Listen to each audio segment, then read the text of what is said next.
another episode of Talking Naturally. I am delighted to be joined by David Noble-Rollin today, who is former Secretary of the Natural History Society of Northumberland. Welcome, David. Thank you. So, to get started, may I ask what first sparked your interest in the natural world? And can you tell me a little bit about where your passion for nature came from? Right, well, I was born into it. My father was an ornithologist, and he was very fixed on being a professional ornithologist, making it his living. And so my entire upbringing from a very small child was surrounded by ducks and animals and birds, constant talk about birds, and I learnt an enormous amount about it throughout my childhood without thinking about it. I was able to identify virtually all the birds that I knew round about, and I could identify their songs and so on. By the time I was 10 or 11, they were all perfectly natural to me. So I was really definitely already there in the sense that I got the knowledge. I didn't want to follow my father's footsteps at the time. I was a usual teenager and wanted to do something else, and I'd taken up music and was interested in composition, and so I followed that on and did studies in composition for most of my teenage years. But eventually, one of the things was he was always doing things like expeditions and so on, and sometimes it took me on one when I was 14, and he also, when I was later, when I was working, he rang me up and said he was taking an expedition to East Africa and he needed a driver and a photographer. Would I be interested in the position to do that? And I thought about it and thought, yeah, the Dark Continent, it was somewhere quite exciting. I rather thought we'd be the only white men there, but it wasn't quite like that when I got there. So I went with him doing that. I took, I think it was probably about 1,500 pictures in the time we were there, and I think I sort of fell in love with Africa from the beginning. I mean, it was a tremendously difficult a journey. I mean, we were in a turboprop aeroplane, and it couldn't get above 10,000 feet, and it flew from somewhere in Germany to Nairobi, and it went over the top of Ethiopia, which is pretty high, and had great difficulty struggling up there, and it had to refuel, and it refueled at Khartoum, at a tiny little airport that had one hut, a little sort of, I don't know what was made, probably wood, but there in the middle of what seemed like a desert. And when we got in there, it was pitch dark, with one or two oil lights. There was no electricity, and there were 4 men standing with 2 sets of bullets across here and a machine gun each, and they were just to guard us while we were out of the plane. And then they brought a pump out, and they hand pumped the fuel into the aeroplane, and then about 2.5 hours later we set off again on our journey towards Kenya. And when we came off the top of Ethiopia and headed down, because obviously we had to get back down to our 10,000 feet, we hit a tremendous thunderstorm, with lightning and thunder and everything. And as the plane was flying along, it suddenly started dropping, and it dropped about 3,000 or 4,000 feet, like a lift out of control.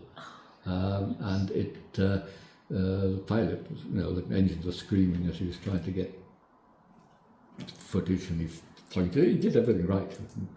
And just as we broke out under the cloud, he sorted us out and got us going straight. I looked at my father, and he was sitting absolutely calmly there, and it was something I learnt. It doesn't matter what happens, you just always appear calm.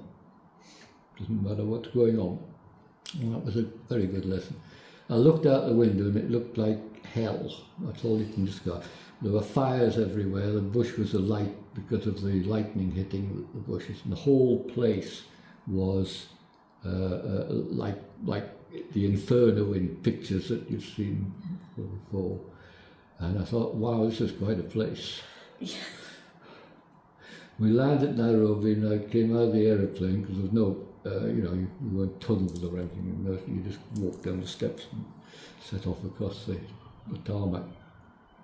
And it had a smell about it that it sounds totally ridiculous, but I felt I'd just arrived home. It was something primitive there. And it went on like that through the whole trip. And then I had my moment, the one moment that turned me into a naturalist. Because I wasn't particularly, I was still doing music. And that was, Father and I took a trip on our own. The rest of the group were having a day off, and they went off to do dancing and things, which Father and I weren't particularly interested in.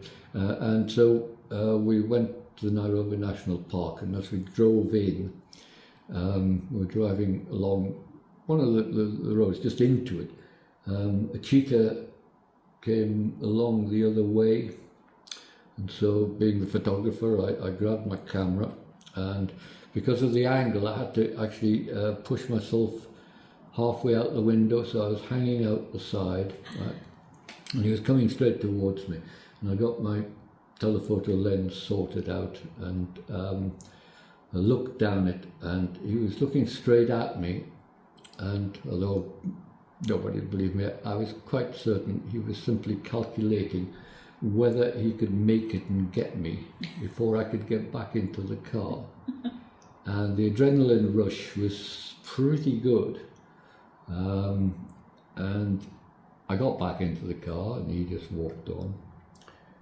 But I thought, that is something. And I just couldn't wait to get back.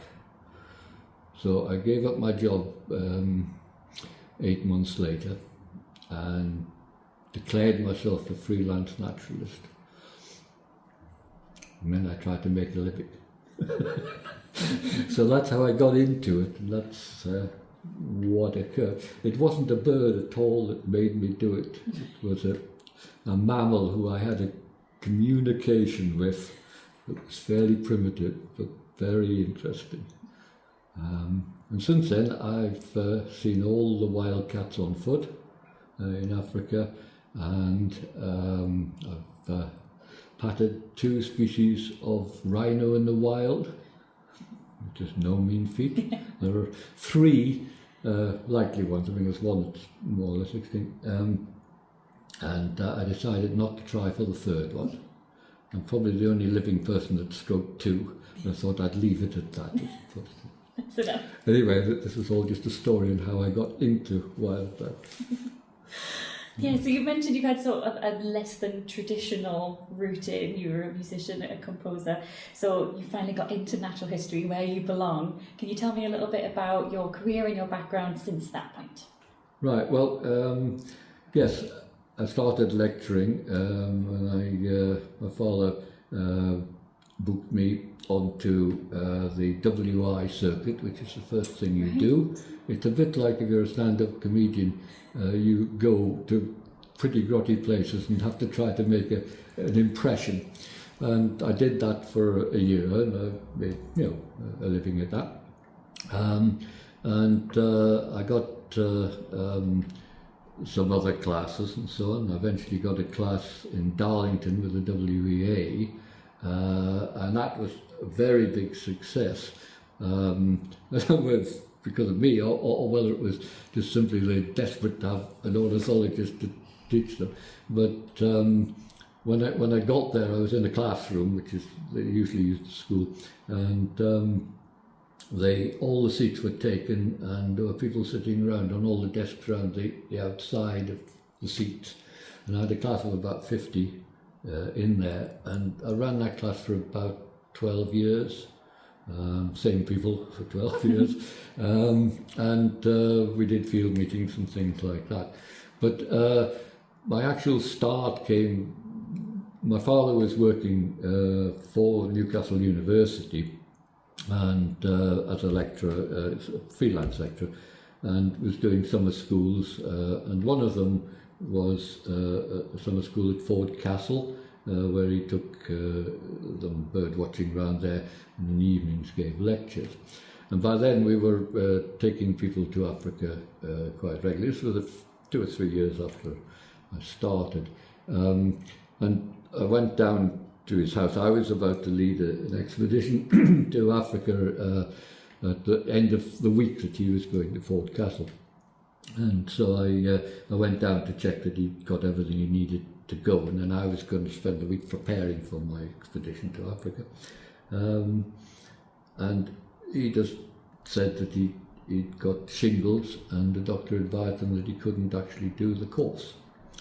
And so he said, I don't know whether he said, you'll have to take it, or he said, would I like to take it? I don't know, can't remember.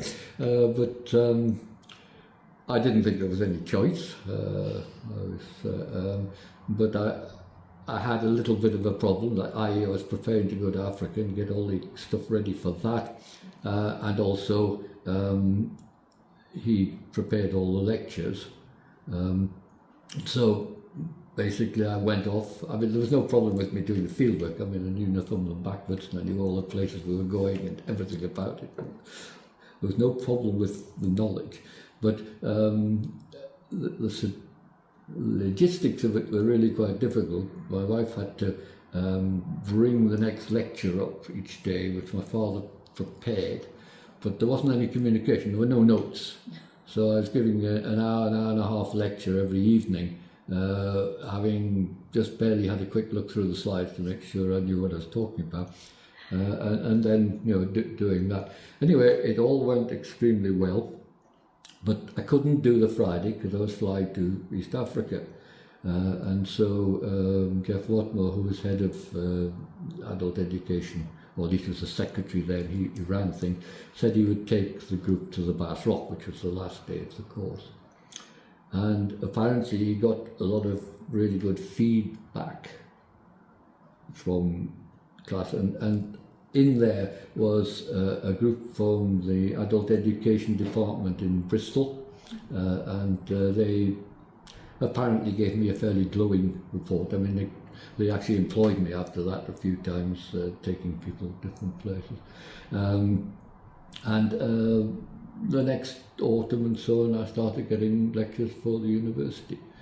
But I then became a little bit I had a little bit of a problem. I hadn't got a degree, and so not only wasn't I wasn't a doctor, I hadn't actually got a degree as such. So I was lecturing for adult education in Newcastle, probably the only one that hadn't got a degree. And also I began to realise that birds were part of the situation. And I knew that my father ran courses with Angus Lunn on the ecology of Northumberland and Cumberland, and I realised that this was actually something I needed to know about. I was lecturing at Berwick, and on the wall in the notice board, which this is all pre-internet, there was a thing saying Open University, would a degree without prior qualifications. Thought that looks good. It was only I was an F student, so it was only probably their 4th year in existence, so I took it on. It was hard because I was, by then I was lecturing 5 nights a week, and they were all over the place, Alston, Carlisle, Berwick, that sort of thing. It was very difficult. So I was doing my degree by, I used to get up at 5 in the morning and work through till about 7, to do my main reading and things, and I got the degree, and I took the degree in all the subjects that I needed to actually back up the ornithology. So I took earth sciences, I took ecology, I took biological basis of behaviour, physiology, natural resources, genetics. All of these subjects I took my degree in. I nearly failed genetics because I actually got the wrong time for the exam. Oh no. It was my own fault, and I ended up getting a taxi down from Glanton, where we lived, to Newcastle, having rung up and said I'd be late. So I got in, I think, 3/4 of an hour after the beginning of the exam, and did they give you extra time? Or? No. But actually, I did get through all the questions and answered them all, so I did okay. But it was a little bit hectic. Anyway, that's how I got into it and how I ended up having some qualifications and so on. Once I'd got my degree, I took a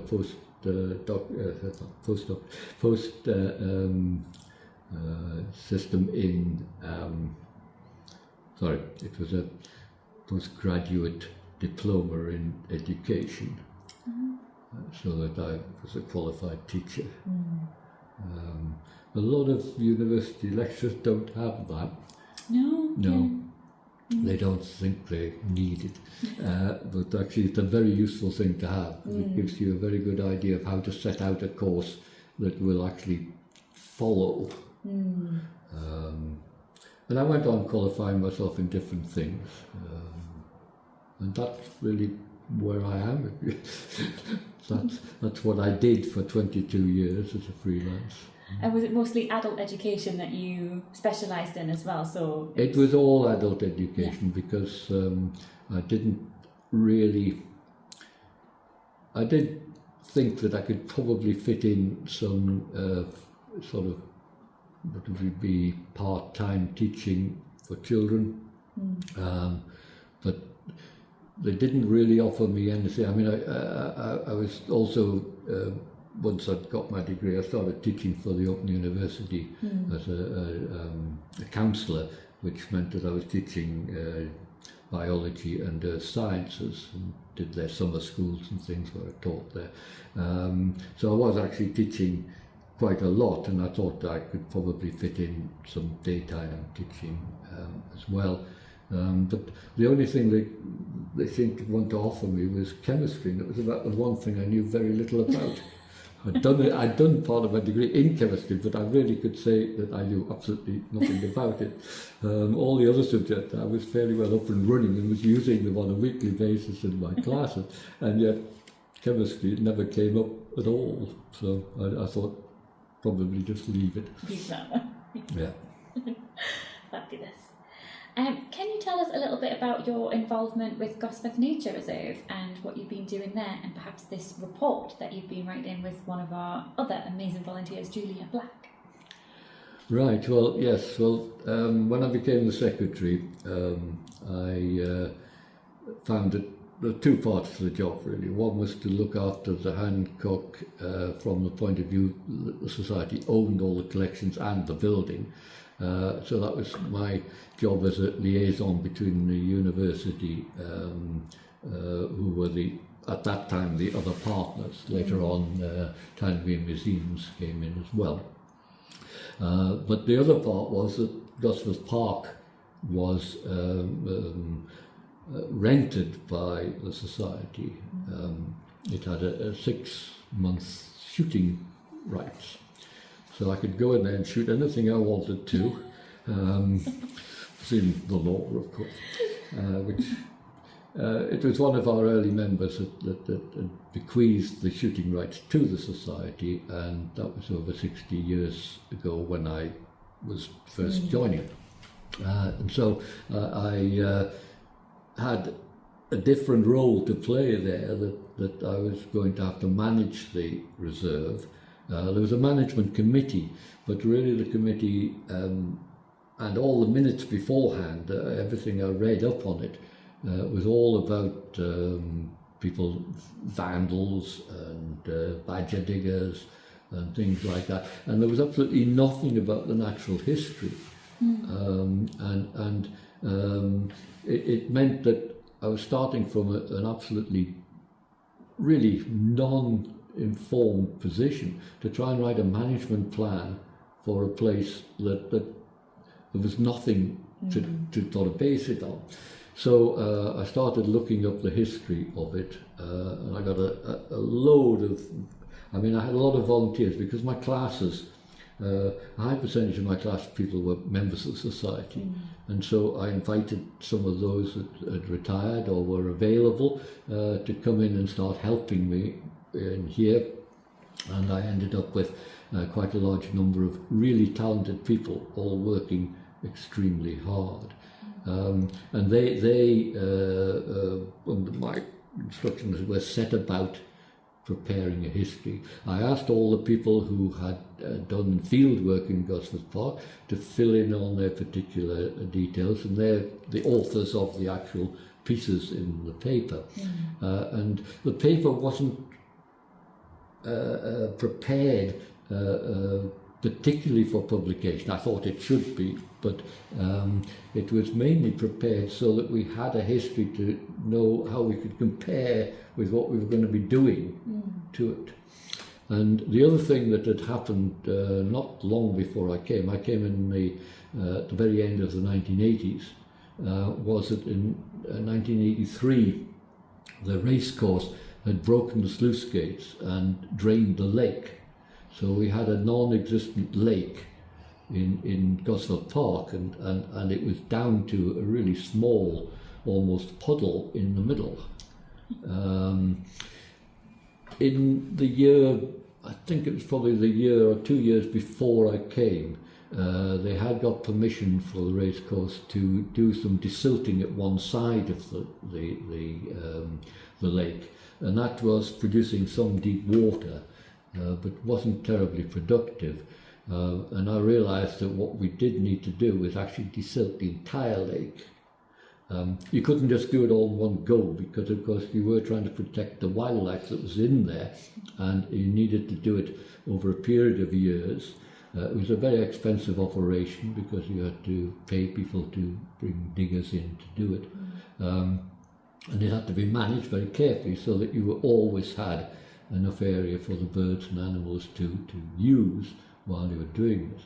And it took me up till the early probably about 2025 to get the whole place desilted.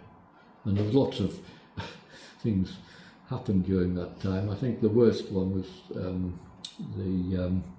when we were desilting the last area. I had Thorntons who were experts in this, and they'd done most of the work that I'd got done, and it was a very difficult situation that we had to go the furthest distance from Lake Lodge into the park, because we couldn't bring the diggers across the racecourse because it would have damaged the turf.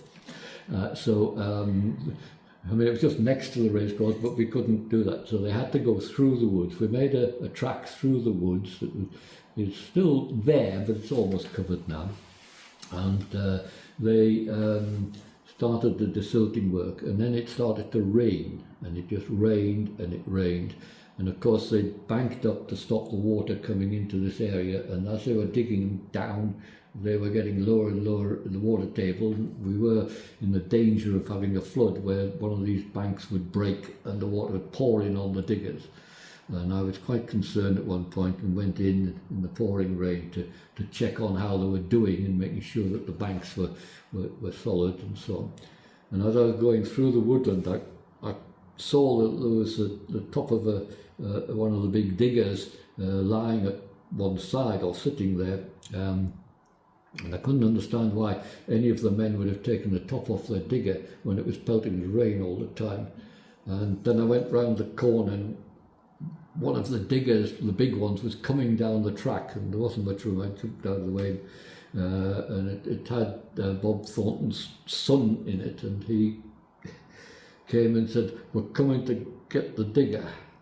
And I said, "What do you mean?" He said, "Well, it's sunk." And I said, "You mean that cab there has a digger underneath it?" And these were, great big industrial things. And it had completely vanished. The man had put down the two spades at each end to try and hold himself up, and he'd still gone down.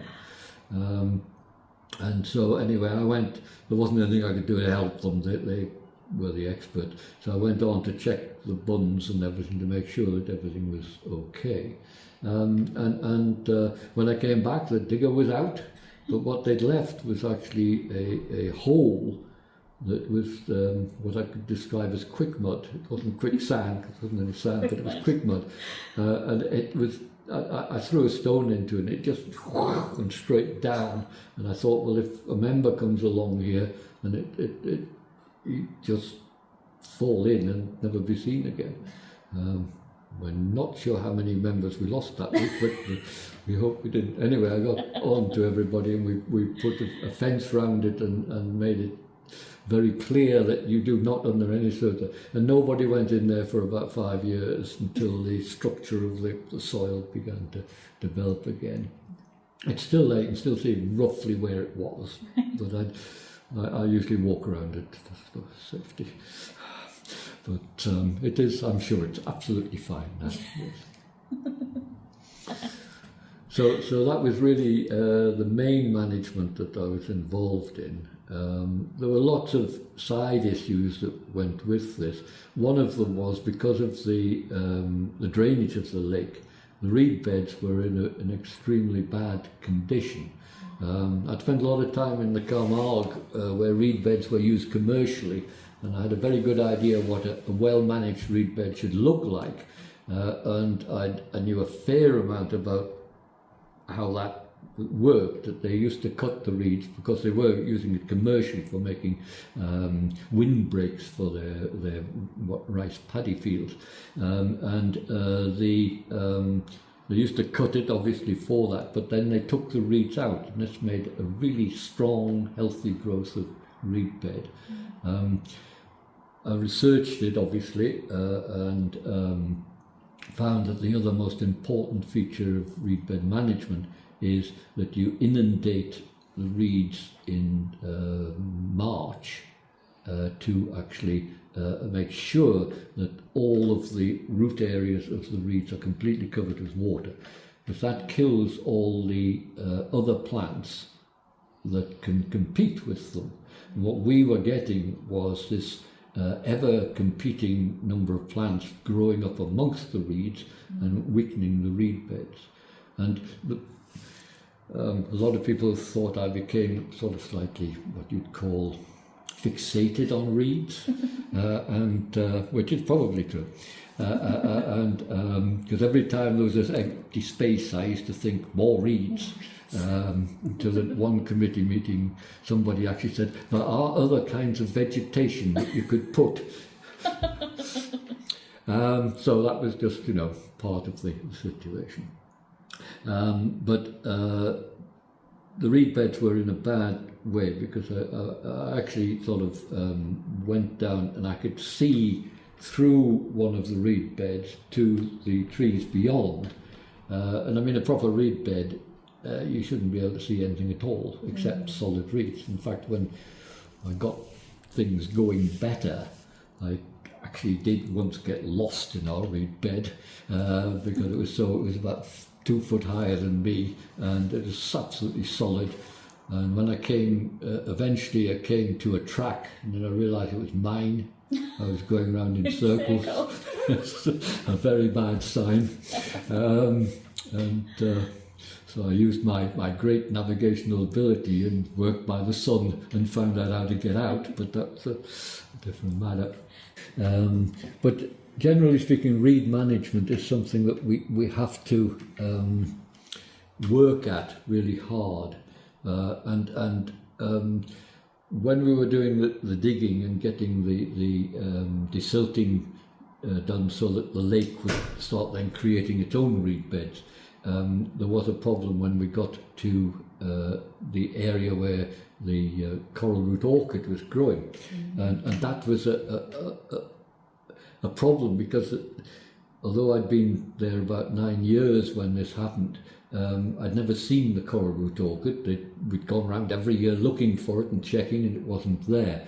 And so I really, had no idea how to manage it. When I looked up papers and things, their ideas on it were all extremely vague, and there was nothing really certain.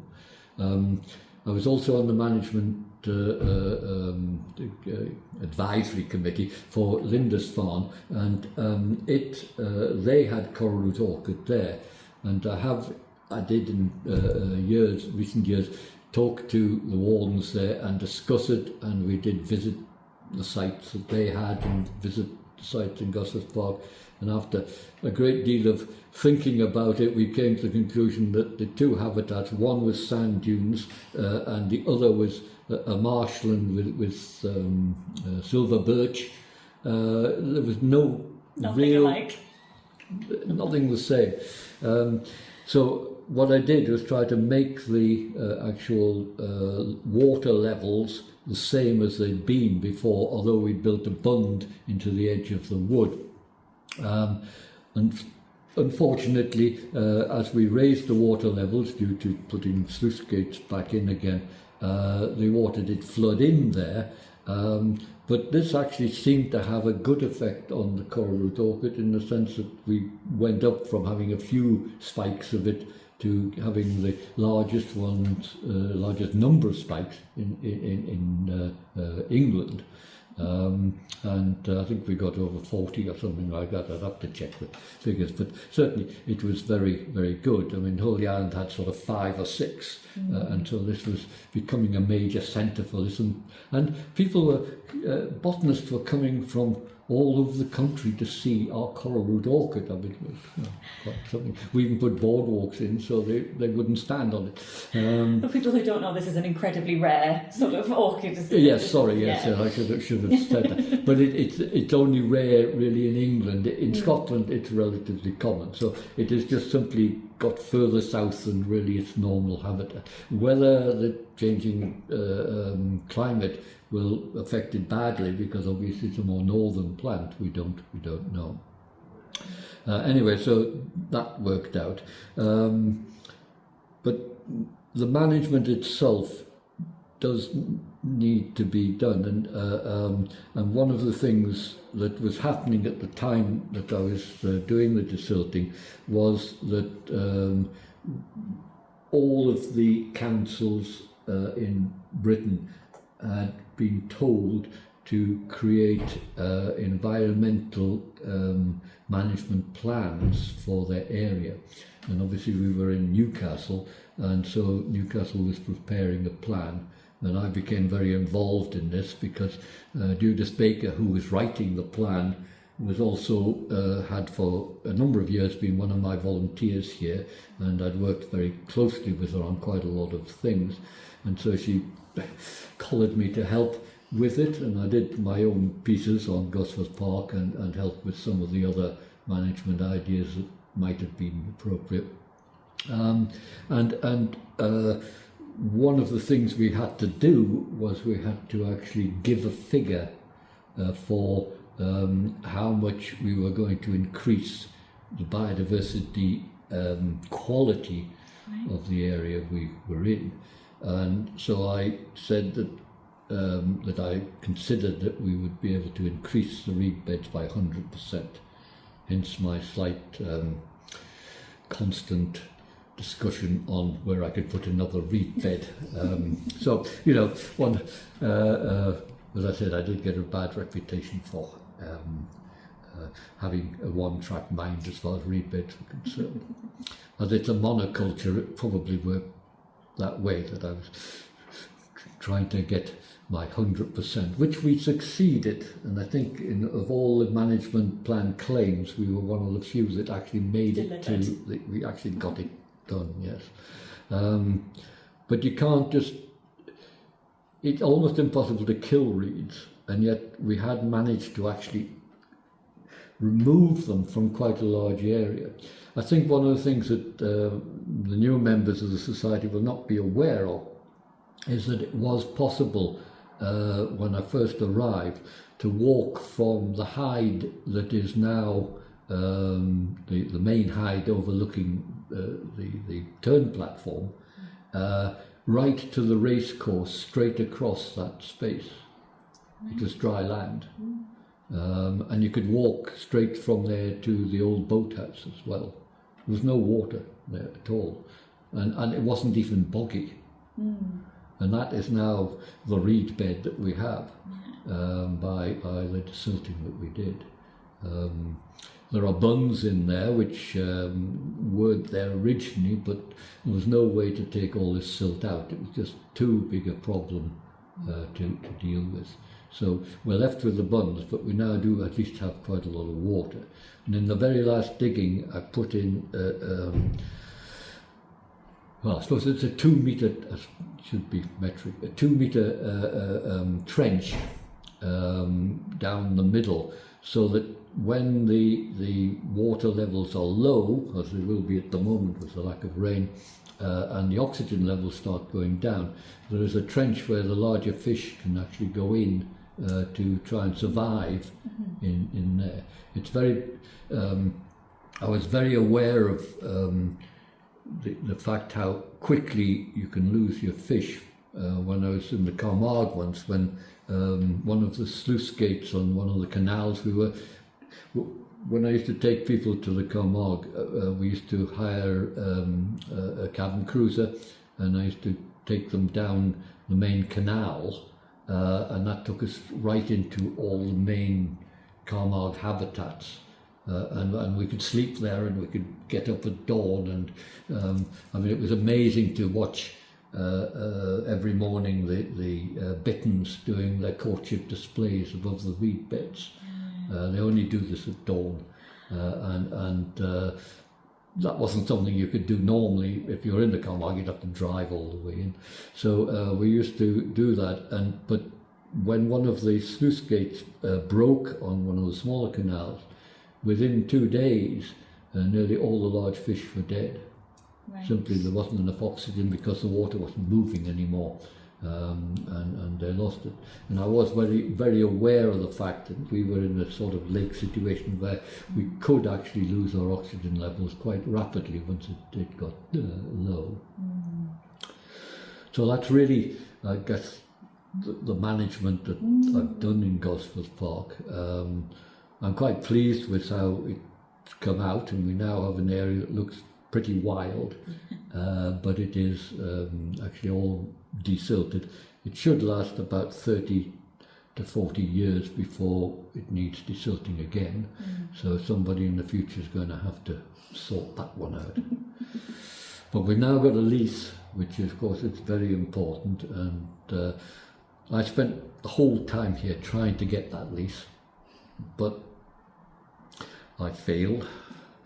I have to say, I even twice wrote in the bulletin that I'd be signing it in a week's time, and both times, the first time I went to sign it, they sacked the man who was going to co-sign it with me just before I got to the office, and he couldn't sign it because he was no longer employed.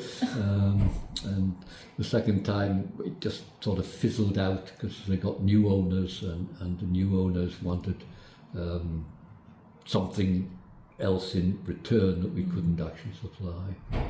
So, but James, who took over from me, James Littlewood, he actually managed to get a lease, and that of course immediately produced money. The money I had to scrounge was nearly all from Natural England. I think it cost about 150,000 to do the desilting. But you could do that because when you have an SSSI, if you can get the owner's permission, even if you're just renting it, then that is all they need to give you the grant. Right. The grant, people were very willing to give me the grant, except that we only had to shoot 6 months shooting rights. Right. and that was, of course, Needed the lease. you just couldn't get any money. Because their basic principle was you had to have a minimum 30-year lease to get the money. So that's really what I did. I suppose that was my only major input into the place, plus the fact that I wrote a history which I never published, which we are working on with Julia. So we've talked about some of the interventions that you sort of spearheaded during your time there, but I wonder if you could tell us a little bit about sort of in your lifetime, what sort of broader biodiversity changes have you maybe noticed, both at the reserve and just sort of in the broader northeast area? Yes, I think that the situation is actually considerably better than it was. I'm always a half glass full man as opposed to half glass empty man, but I'm sure my members of my class would probably think of me in those terms. But I think because I've been doing this a very long time, and apparently I've been teaching ornithology now for about 55 years. Seems terrible, but anyway, that's the truth of it. And that's professionally. I mean, I think that was from when I decided to be a professional. The main changes that have occurred have been due to the Wildlife Trust's constant expansion of the number of reserves that it has. They have done a great job, and I can sort of say that the Society had a slight input into this, very slight. Tony Tynan, who was the curator of the museum from the early 50s, he was always very proud of the fact that it was at a committee meeting of the Gosforth Park Management Committee that the Wildlife Trust was formed. I obviously wasn't there, but that was always one of his great statements to me that they've got. And he then ran it, first of all, from inside the Hancock in his office, and then as it expanded and got larger, and eventually they actually employed somebody, everything was volunteer up till then. They then built a photo cabin in the backyard of the Hancock, and so we had the Wildlife Trust and ourselves both in the same grounds. This was great help to me when I was starting out, because it meant I was communicating with the people there. I knew quite a few of them because adult education was also closely involved in this, and working for Newcastle University Adult Education, I knew quite a lot of the lecturers and things like that who were also part of the Wildlife Trust and doing work for them. So it all helped to coordinate things. But the point was that one of the things that they got on to was, as the coal industry started to fail, particularly the deep mines, the large areas were becoming available for wildlife because the old mines were subsiding. And pool areas were appearing, and still are. There's one just next to Gosforth Park there, which is probably part of the original mine workings that were done by the Brandling family that started the park. But they also, the open cast, which was taking over, as they ended the open cast in a particular area, they were in a legal position where they had to apply mitigation, and this gave the Wildlife Trust a great opportunity to start setting up water areas. We now have a set of water areas that run up most of Northumberland, and these are all brand new in the sense that they're all new areas, and the number of waterfowl, geese, and other things, like now we have marsh harriers breeding, and the final thing we've recently got is the Chetty's warbler is now breeding in Gosforth Park. It's breeding all the way up. I remember when I was on one of our outings for the Society's bird group, we went down to one of Chevington, East Chevington, and brightly in early March, there was a brilliant piece of sharp song come out, and I shouted, "Chetty's warbling," and realised this was the first one I'd heard in Northumberland. And that was, quite a great moment. And they're now breeding there quite commonly. I've heard them throughout the breeding season. I now live at Walkers, so I go down there quite often. They're singing throughout the whole breeding season.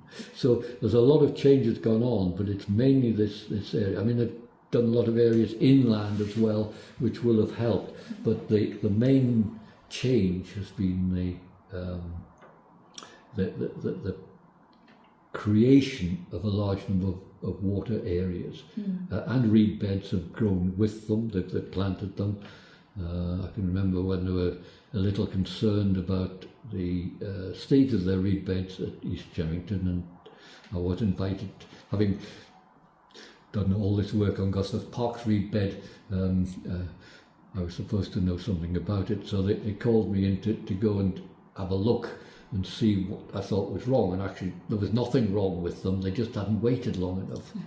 And they put in their management plan that I think it was 10 years or something like that for the reed bed to grow. Well, it takes, when you're starting from a low level, it takes up to 12 years before they really start to get going. After that, they really do begin to take over.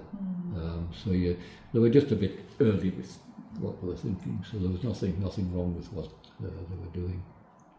And now they've got, I think they've got bitterns, they've got, like us, they've got otters. I mean, all of these are things that the first management plan I wrote for Gosforth Park didn't mention otter, because we didn't have them.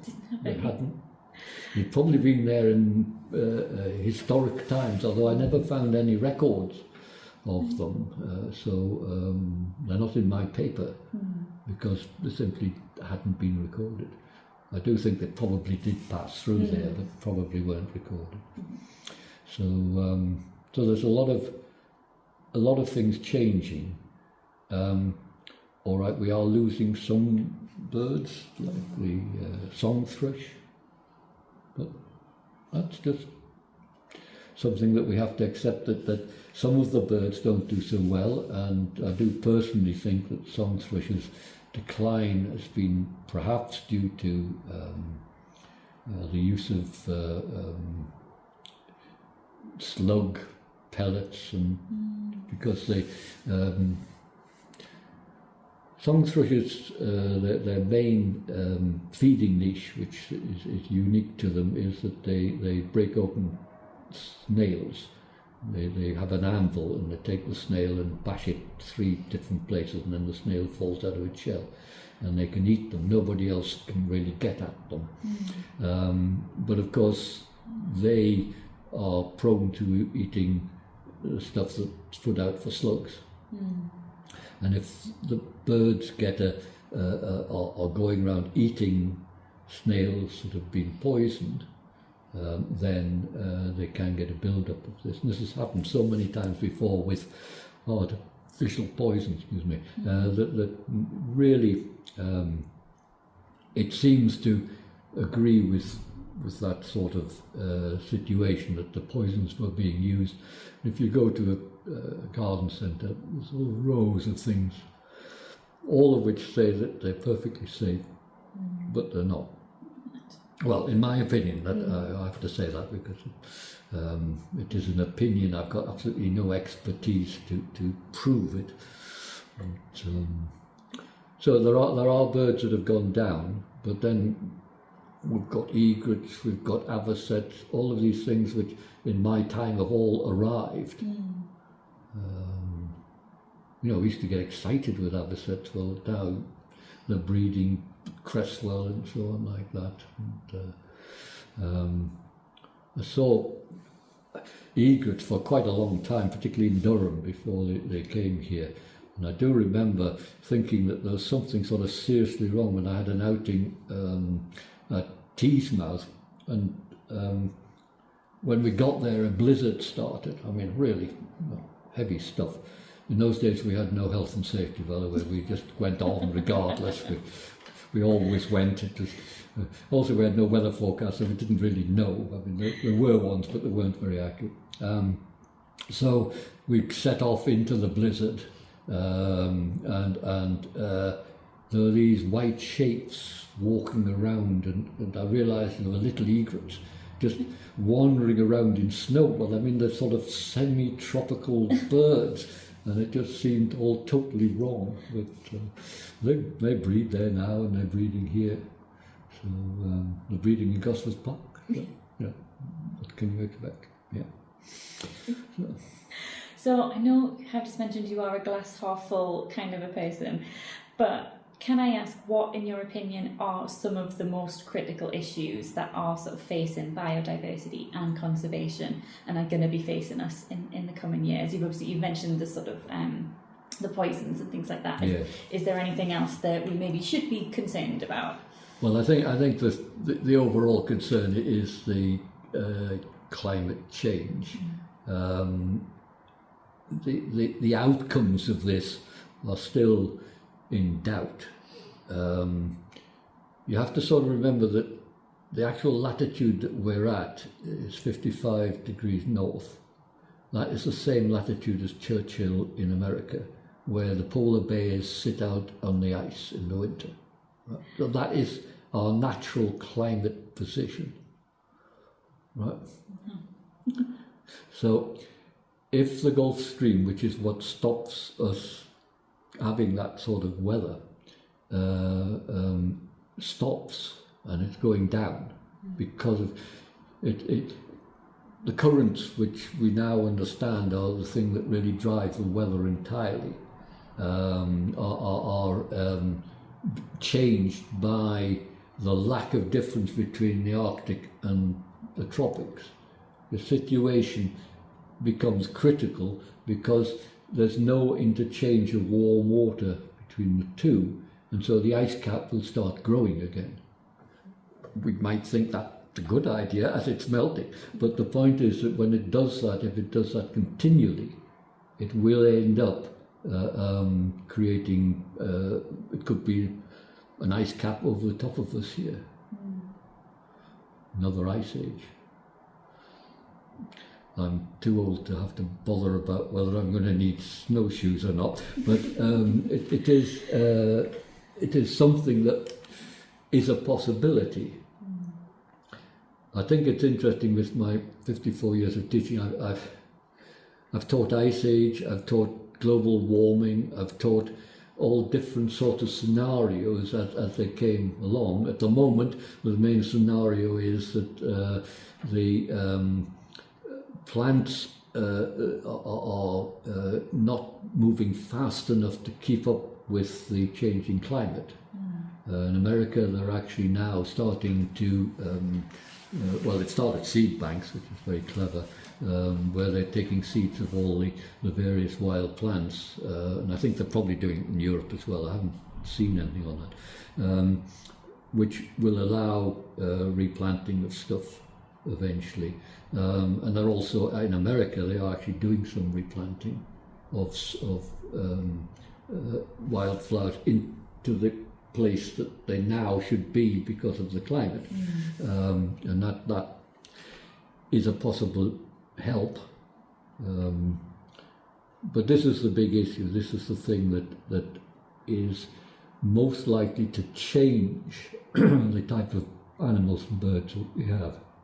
So that's the big issue, really. I gave a lecture, I was asked to give a lecture on whether I considered that due to climate change, birds would suffer badly and a lot of them become extinct. My conclusion was that I thought that actually the main animal that was going to become extinct or become extremely reduced was going to be us. That was what came out, because the birds have survived the dinosaur extinction 66 million years ago. The they are very common numbers of species, about nearly 9,000 now, because they're doing what's called splitting, where they're splitting the species. So every time I have to say it, I have to add some more on, because there are more of them. But that is not an enormous number, not when you compare with things like insects and things, but there is a potential for for them to survive perfectly well. But I'm not sure about us. I do think that, well, certainly in our present form, i.e. comfortable living and things like this, we may not be here that long. And you have to remember we're terribly short-lived compared with the rest of them. I think we vary between 2 and 4 million years. Well, I think it was when the meteorite hit the world. I think the world went into climate catastrophe for over 2.5 million years. So that's nearly longer than we've been around. If we create sort of circumstances where we go into catastrophic decline in the world, then we're one of the ones that's going to suffer most. We'll be very inventive and we will do everything possible. There's a lot of talk about living on Mars, but I think that's a really bad idea. Especially as there's no air. I mean, can you imagine it? Anyway, I do think that that's probably what might happen if we don't get it right. And I have to say the politicians are not looking right. I'm not going into politics, but they're just not really taking a grip on things. Okay, so let's end on a more hopeful note. Sorry, yes. So how can everyday people get more involved? People that might be a bit concerned about these sorts of issues, how can they get involved in local conservation efforts, even if they don't necessarily have a background in natural history? What would you suggest? I'd suggest two things. One is that they join groups that are doing conservation work. Getting your hands dirty is extremely satisfying. Doing labouring work or doing research work or doing recording work, all of these things are part of the necessary information that we require to try to work out how to keep the animals that we've got and how to not lose particular species. Without that, we are lost. By the time a creature starts going downhill, it's often too late. If we can see the early signs, then we've got a chance of being able to do that. The other thing is that we all have small pieces of, or not a large proportion of us have small pieces of land which are our gardens. If you start trying to make your garden into something that actually works for conservation, that's, I think, quite important. The main thing is to try to find out what plants the insects like, try to get that to work. Basically stop using pesticides and things and herbicides, and generally speaking trying to encourage bushes, trees, berry bushes and things, like anything that produces a crop that the birds and animals can eat. You won't get overrun, but you do end up getting some interesting things. I've just moved recently and I've had 5 years turning what was in fact just an empty space of grass into a wildlife area. I've got badgers come every night. I've got orchids growing in my lawn. I didn't put them there, they just grew. But they grew because I left part of the lawn to grow.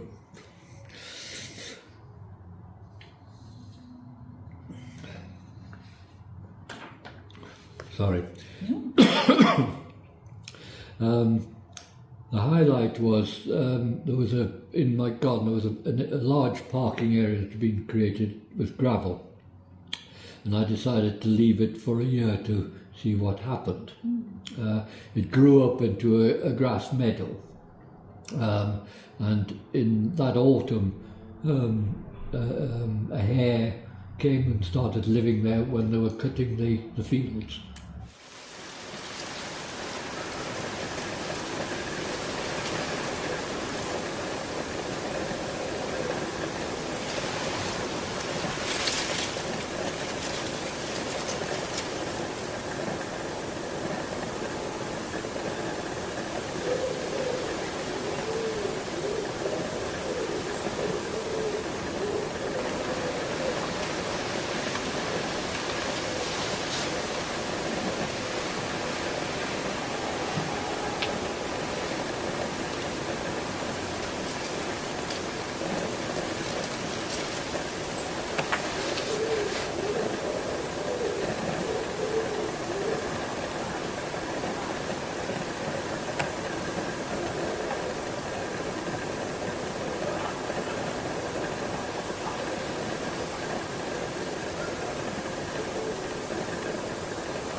And I made a film of them eating, which was very interesting because I didn't realise that hares ate each grass individually, and they start at the stem and they pull it in, and then they get to the seed at the end, and then swallow it, and then they grab another one and start again. It's a one grass feeding system. It's an absolute. I thought they'd sort of just grab a load of stuff and eat it all, but they didn't. I made a film of it. So you might want that if you... Yes, definitely, yes. So that's it really, just use what you've got, and it's very satisfying. You get large numbers of insects coming in, and you are doing the best you can with what you've got. So thank you so much, David, for chatting to me. That was all absolutely fantastic. We hope you enjoyed this latest episode of Talking Naturally. If you did enjoy it, please don't forget to like this video and subscribe so that you don't miss out on the next one. But for now, bye everyone.